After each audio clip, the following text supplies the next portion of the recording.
Kasus demam berdarah di Kabupaten Nganjuk sejak 3 bulan terakhir mengalami peningkatan signifikan. Hal itu membuat ruang perawatan di Rumah Sakit Umum Daerah Nganjuk overload. Sejumlah ruang perawatan seperti ruangan anggrek di Rumah Sakit Umum Daerah Nganjuk penuh dengan puluhan pasien yang menjalani perawatan intensif.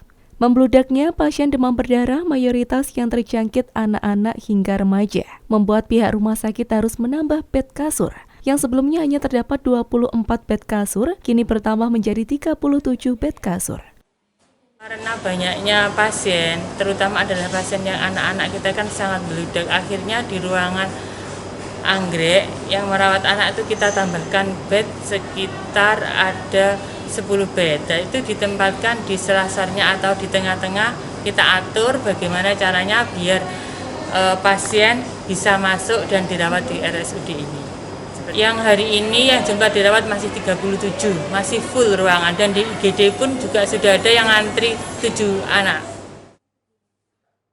Peningkatan kasus demam berdarah di Kabupaten Nganjuk terjadi sejak 3 bulan terakhir. Dari data Dinas Kesehatan Kabupaten Nganjuk tercatat sejak tahun 2024, jumlah kasus demam berdarah mencapai 241 kasus dan 6 kasus diantaranya meninggal dunia.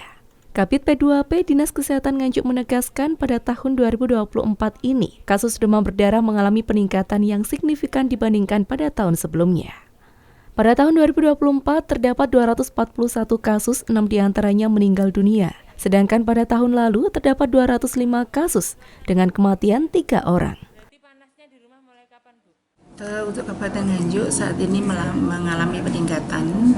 Jadi tahun 2023 itu kami 1 tahun itu ada 205. Dan ini di tahun 2024 di bulan Maret itu sudah mencapai 241. Jelas ini ada peningkatan yang tinggi signifikan seperti itu.